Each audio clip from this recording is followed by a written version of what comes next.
Welcome to another episode of the Anatomy of Ancestral Alchemy.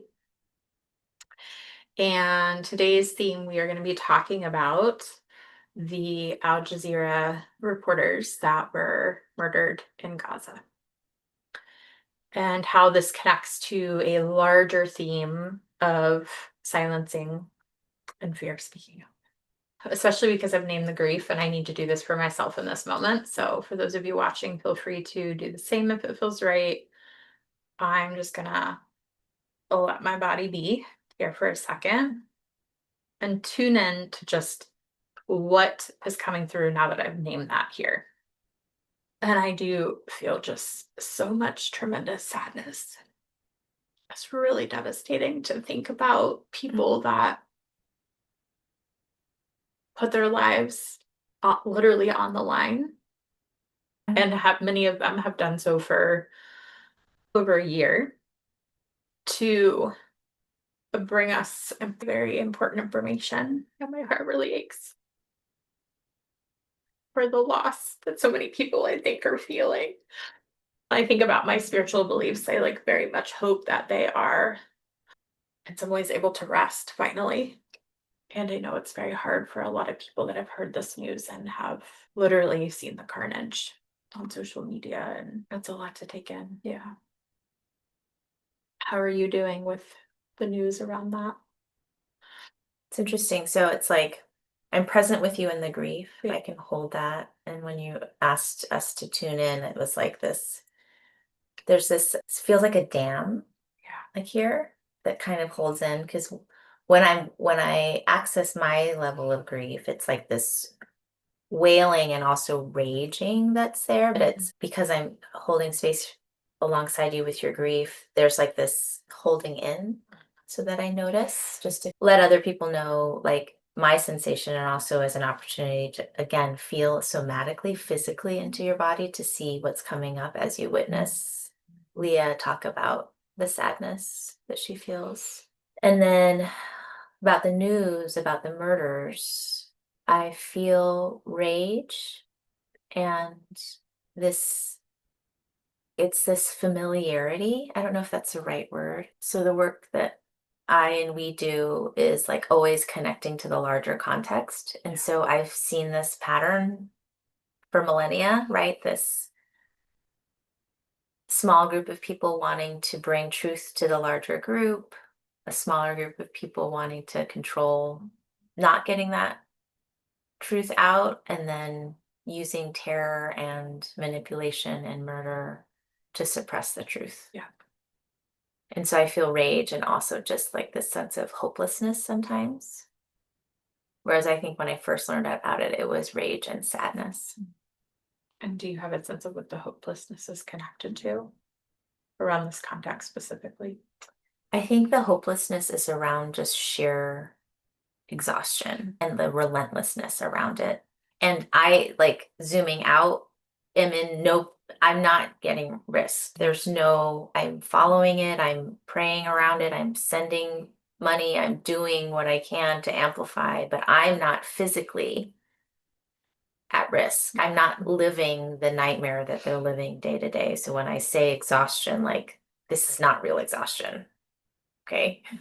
Or it's relative to your life. It's relative to my life here, but I really want to name the context because I think it matters. Like zooming into the US context, right? And in my body as a person of color, like when someone says they don't want to talk about race or the impact of like anti-trans stuff and they're just too stressed out, I get pissed because they're not really that stressed out. Do you know what I mean? I mean, yes, they're stressed out comparatively to those who are getting actual harm done. Yeah. They're not, they don't know. So I just want to really be honest about that. Like when I say the exhaustion that I'm feeling, it is nowhere near what people are feeling globally in these spaces that they are being targeted and physically targeted, like literally. We just lost all of these people who have been so selfless, so courageous,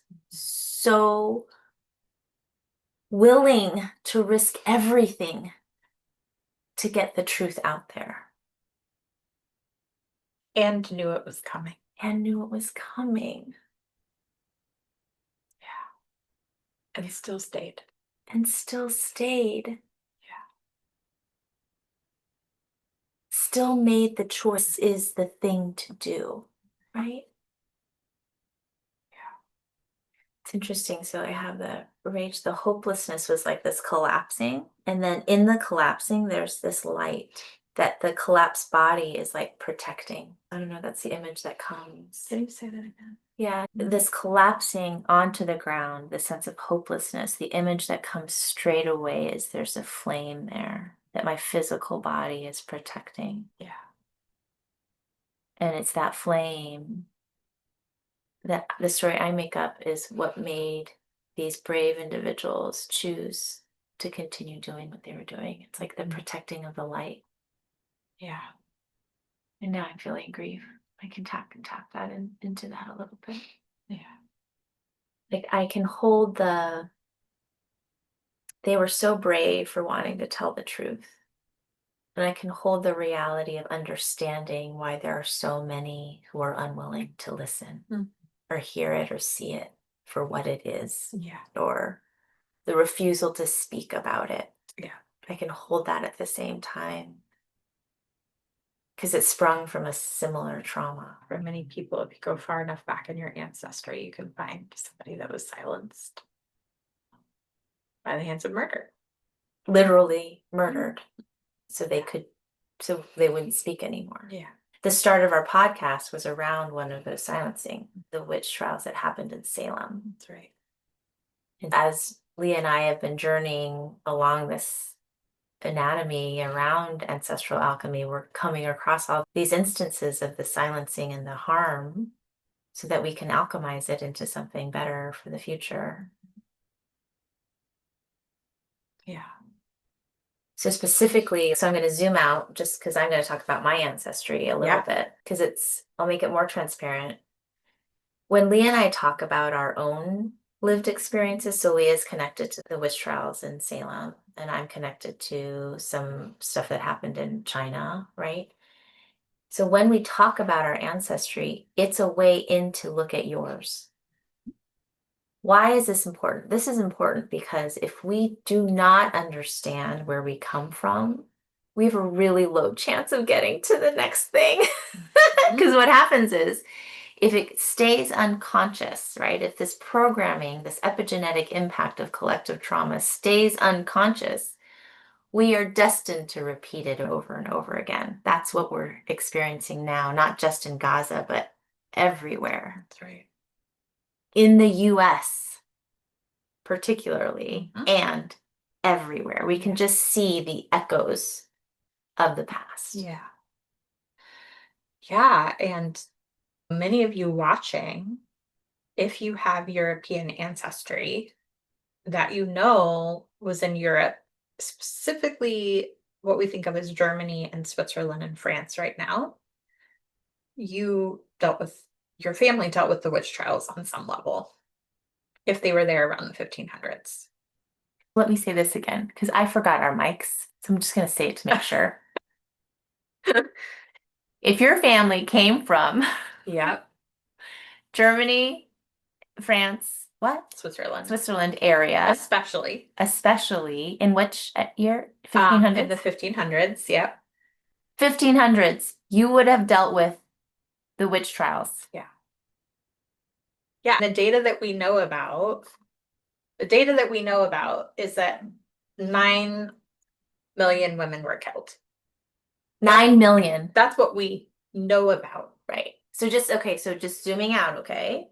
The statistics around how many Palestinians have been murdered, right? It stayed at the same level for quite a while, even though the bombings kept happening, right? So contextually, the 9 million could potentially be more. Totally. Likely. Totally. Yeah. Yeah. And the reason it felt important to say that now is just to say, like, that alone, the European witch trials alone, by the way, there were werewolf trials too. So many people are sitting with that impact, epigenetic impact, just that historical piece. Yeah. And what would the epigenetic impact look like to such a thing as these trials for life or death? It would either be throwing other people under the bus to save your own. Throwing other people under the bus to save your own life. So I am not guilt. They Right. definitely. If So you name two other distracting, people that you know are witches, then you get a free pass. then you get a free pass or better treatment or whatever it is. Maybe we'll keep you alive another year. I'm making this stuff up, but that's the gist. Yeah. Or it was you don't have any chance of surviving at all, because if we throw you into the water and you can't swim, you're screwed either way. I'm just thinking about all the ways that they would try to force a confession. Or you speak up and then you're also a target. Speak up, like for the truth, like this Yeah. is sham. This Right. is Yeah. yes. Or yeah, try yeah, to yeah. protect somebody that was already being threatened. Yeah. You then put yourself at risk Yeah. for speaking truth to power. Which that piece connects to the journalists. 100%. Yeah. Yes. Yeah. Yeah. Which is so interesting because I'm just like, I'm privy to a court case in Denmark right now where a midwife is being sued.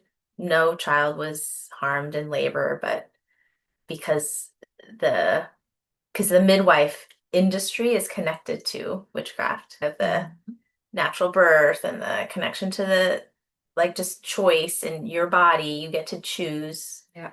So I'm seeing these again echoes in different ways. These adaptations that now look like culture, this rigidity around rules and what it needs to look like, these really tight boxes. Because if I'm out of that box, then it's not safe. Yeah. I might get targeted. Yeah. Yeah. So I feel like all of this feeds into what you were talking about a little bit before we started recording, which was the sense of within this climate and with what lives in our bodies, and knowing that threats are very real for all of us a bit differently depending on identity and context. How do we move forward? And how do we speak truth to power while knowing that there are a lot of different things that could unfold from that? Like consequences. Yeah, while also holding the hope that doing so will create positive change too. Right. Yeah. Yeah. What comes up for you? The first thing I thought of was like, some of it is a felt sense in the moment. I'm a big proponent of we can talk hypotheticals all we want until we're in a situation. And then the rest is up to the energy in the space. And we did that before we created this episode too, of like checking in of like, how safe does this feel? And we did a whole episode about that at one point. Because again, we can pre-plan until it's there. And then we need to sit with our truth in that specific situation in that time and place. So that was the first thought that came through. And I think a way to do that is to really check in with our bodies like we keep doing through this series, and with each other and with ourselves, and understanding what we're sitting with that is ready to be worked with, and that our bodies and our systems give us consent to transmute in some way. Define transmute for those who don't know.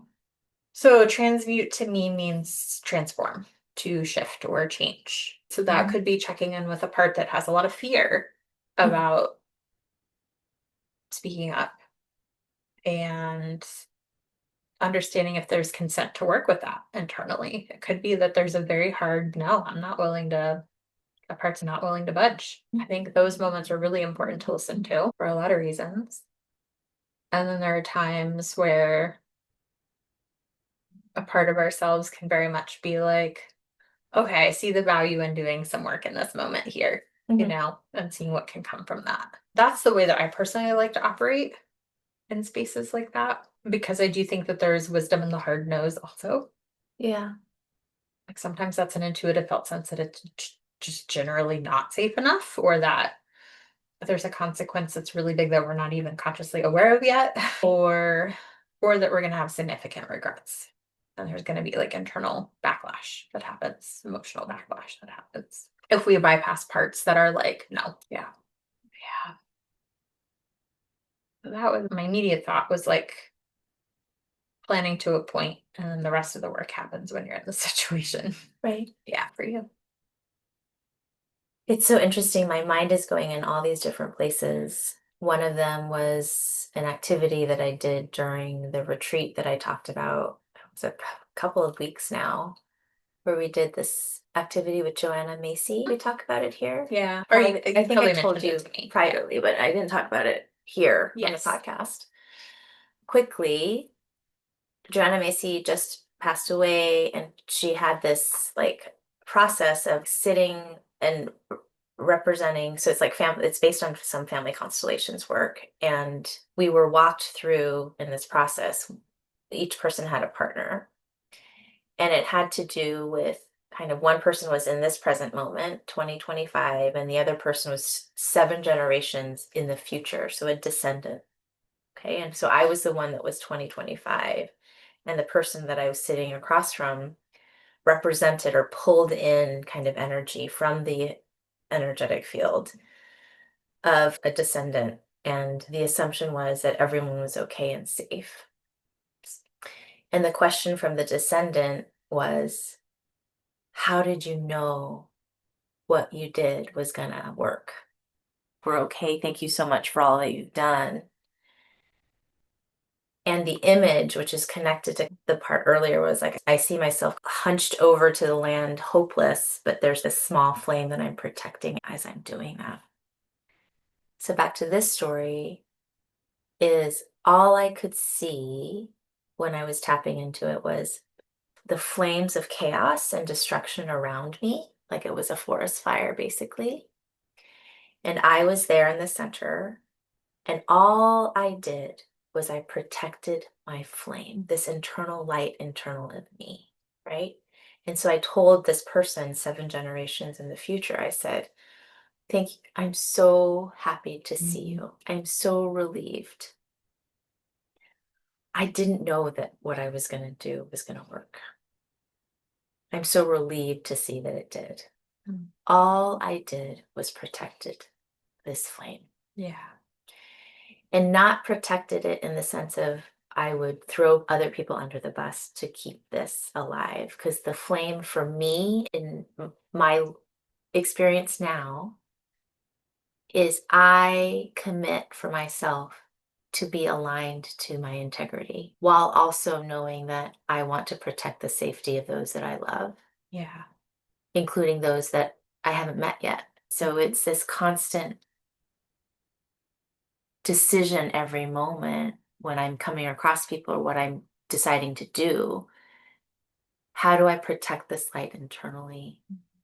And all I did in that moment was just cry. And I just see all of these journalists that died, because it wasn't just the ones that just got murdered recently. The statistics are Right. Astounding. astounding. Yeah. They're supposed to be protected. There are rules to war for a reason. So those rules were not followed.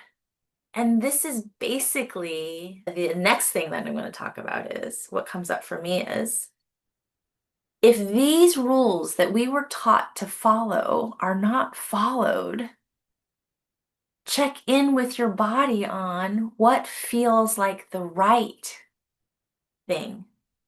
Not the right thing, so I'm not going to get in trouble or I'm not going to get harmed, but the right thing of how do I honor this body, this light, this precious being?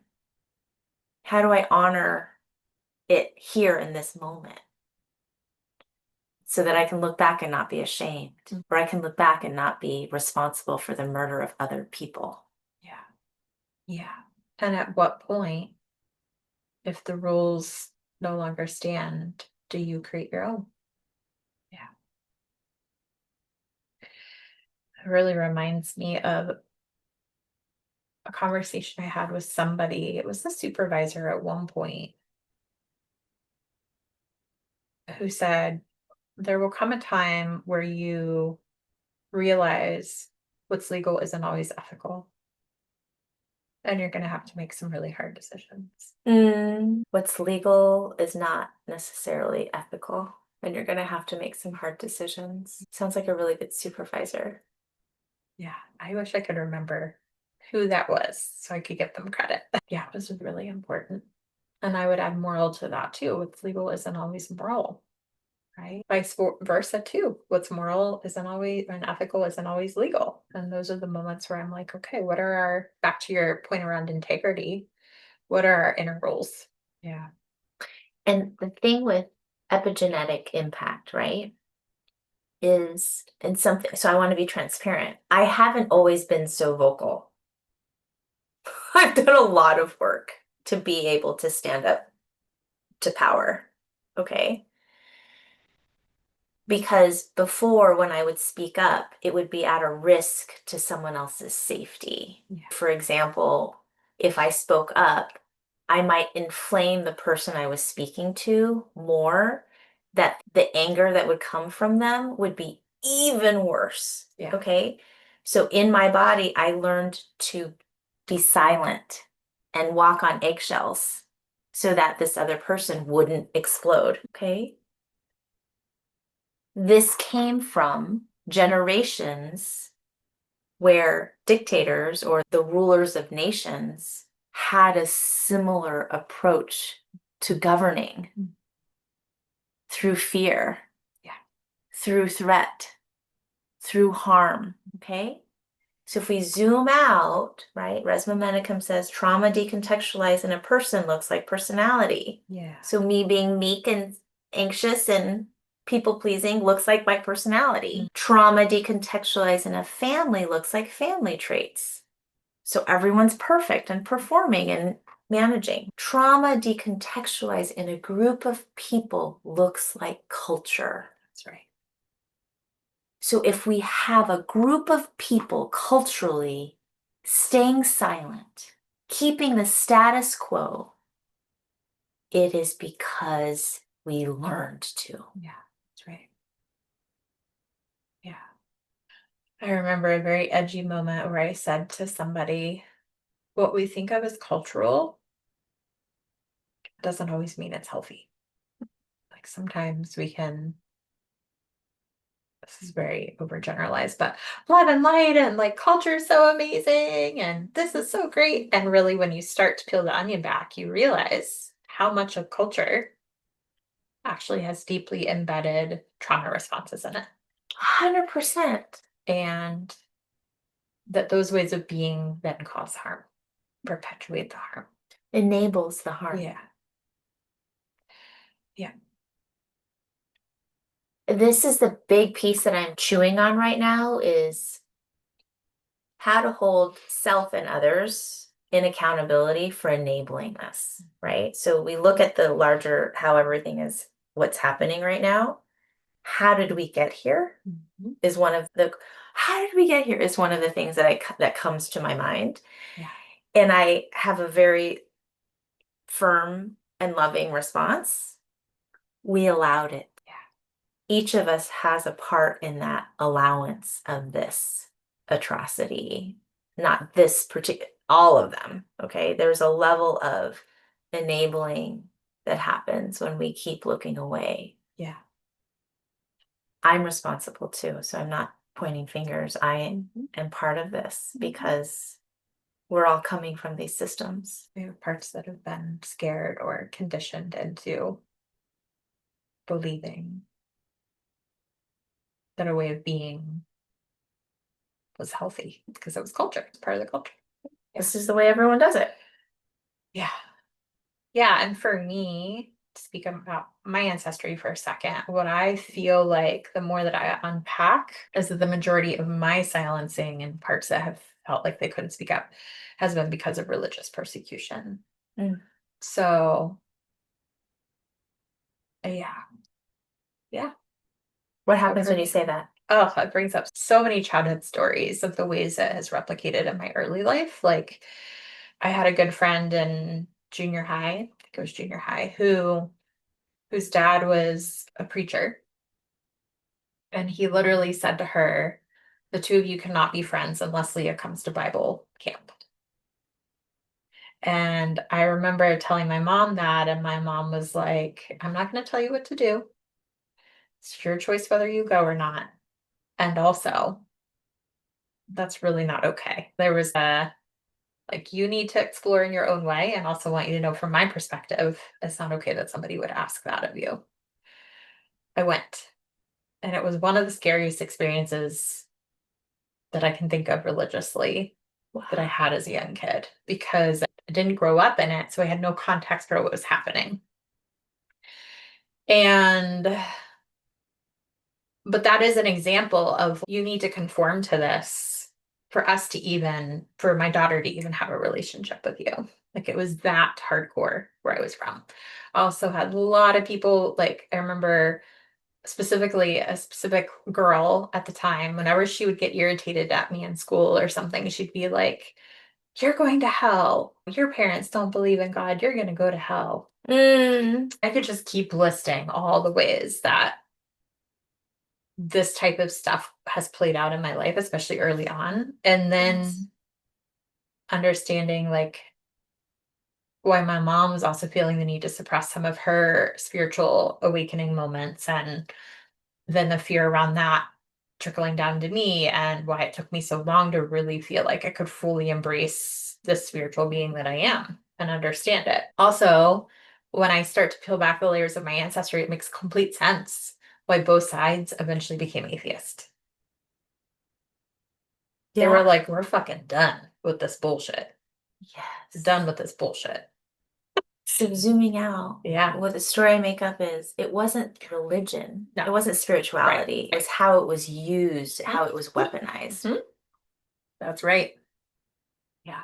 And this is the truth that I see, is how everything's being weaponized. That's right.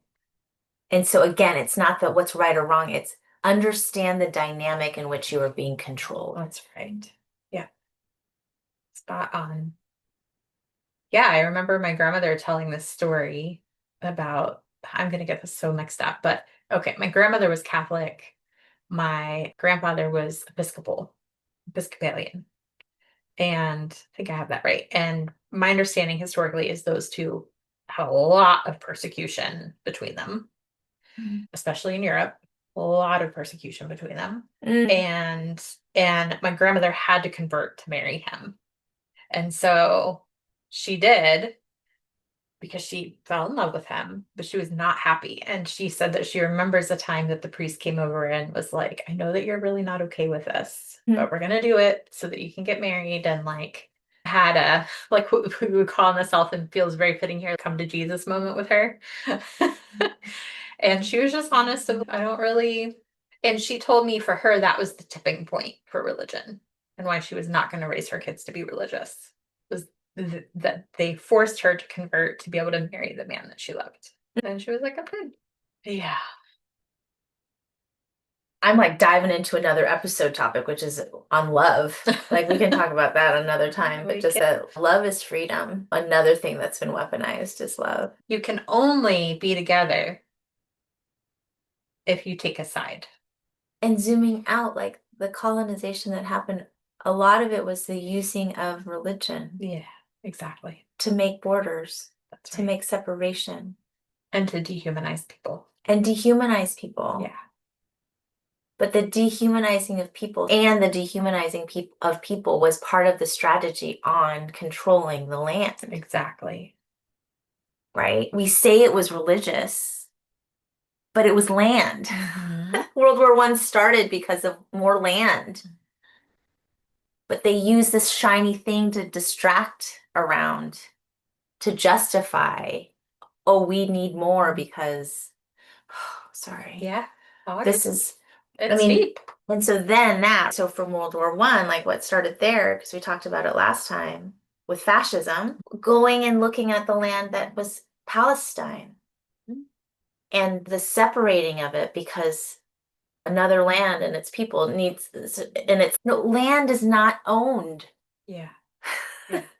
That was a concept that was constructed because someone wanted to justify way they get more. Whereas land is unconditional love.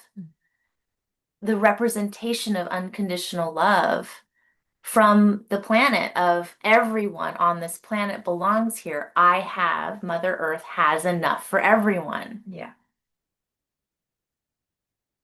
And what's happened to those who are addicted to power, who are hoarding it, they have used and weaponized constructs of, no, these people need this because of, and then you get moved out, right? You keep getting moved out. You don't need it as much, or you're not as couth enough, or you're savages and you need to be moved around. It's like just how many layers of lies to justify what is unacceptable. How's your body doing as you land on that? Very annoyed. I'm very annoyed. And the interesting thing is, I'm annoyed because I just expect better. Yeah.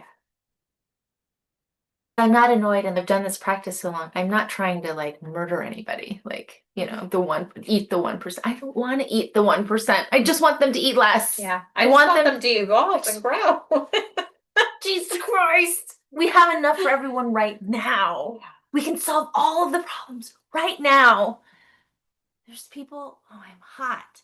There are people talking about like how much would ending world hunger cost, this $1 billion, and the educating and Medicare for everybody on the planet to get access to healthcare, to get access to food, all of these things for every single person on the planet right now is this much money, which is still less money than we spend on war. Yeah. That's pretty mind-boggling. It's mind-boggling. Yeah. That we don't just stop and say no more. Yeah. So it's like this heart, because it's so sick of being broken. I know. Mine too. It's the heartache that just is. And that goes to back to the, is it okay? Back to the original question. What can you do with this? Yeah. I have been leaning into joy so much. And it's been so medicinal. Yeah. It's so foreign to my concept. Like, I'm a Virgo and I grew up in a restaurant, American family, right? I like to lean into rest and joy is insane and so helpful. Yeah. I have reduced my work because I just am like, I don't need to bring in that much. Because I don't need that much. So I'm gonna lean into laughter and the people that I love. Yeah. And it's been so helpful. Yeah. Yeah. I think that brings us back to like spiritual belief that really holds me, which is like there are always polarities, and joy is a polarity to sadness. Yeah. Despair. Despair. Yeah, so joy is alchemizing. I also think for me, it's like creation, because I think part of what gets so stifled along with the voice is any sense of creativity. So it's okay if I feel like I can't speak it. Can I write it? Can I paint it? Can I move it? Are there other ways that in which like what I want to get across can be expressed? Yeah. And that for me is resistance, right? Like they can't take that away from me. 100%. Yeah. I mean, they could try, of course they do, but that creativity lives innately within all of us. Yeah. So can we find those moments of creating and joy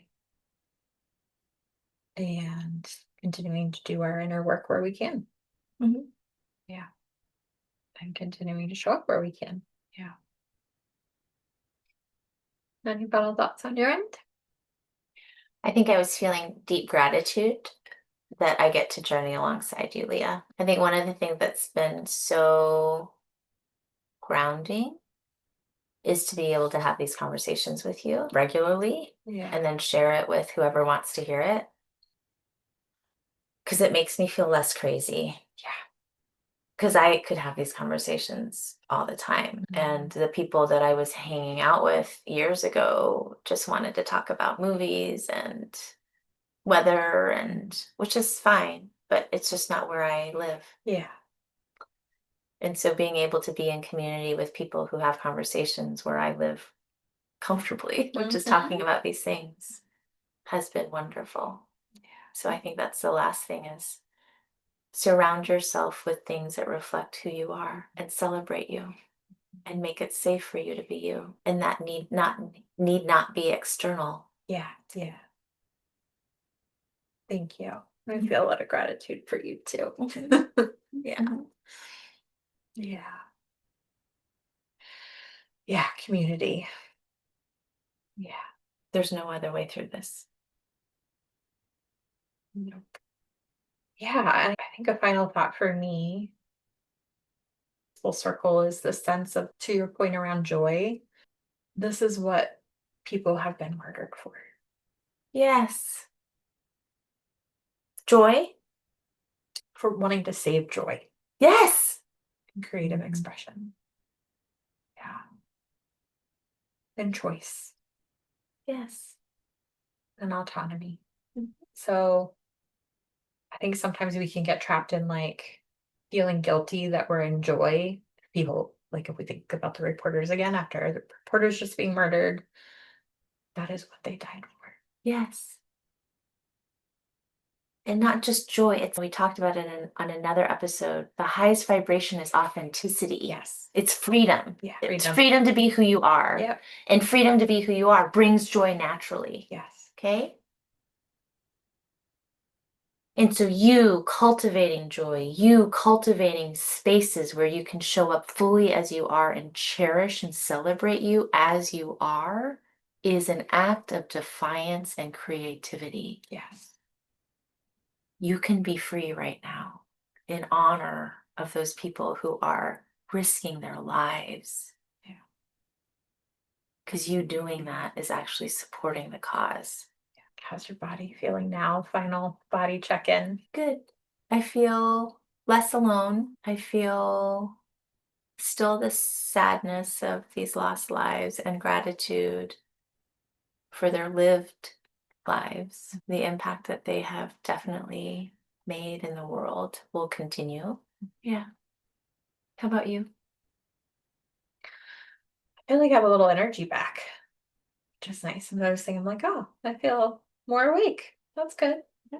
I'm going to include a link to a song that I have been playing on repeat.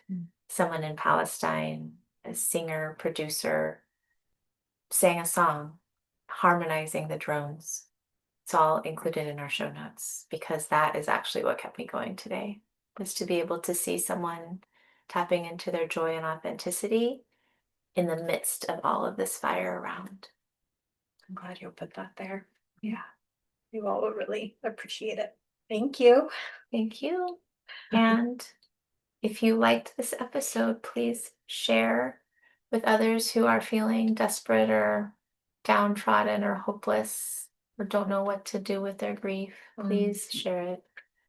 We have been slowly putting this out there because it's like vetting for safety, if folks are ready to hear it or not, and how our bodies respond. So you sharing it with those that you trust and love would be helpful. Thank you.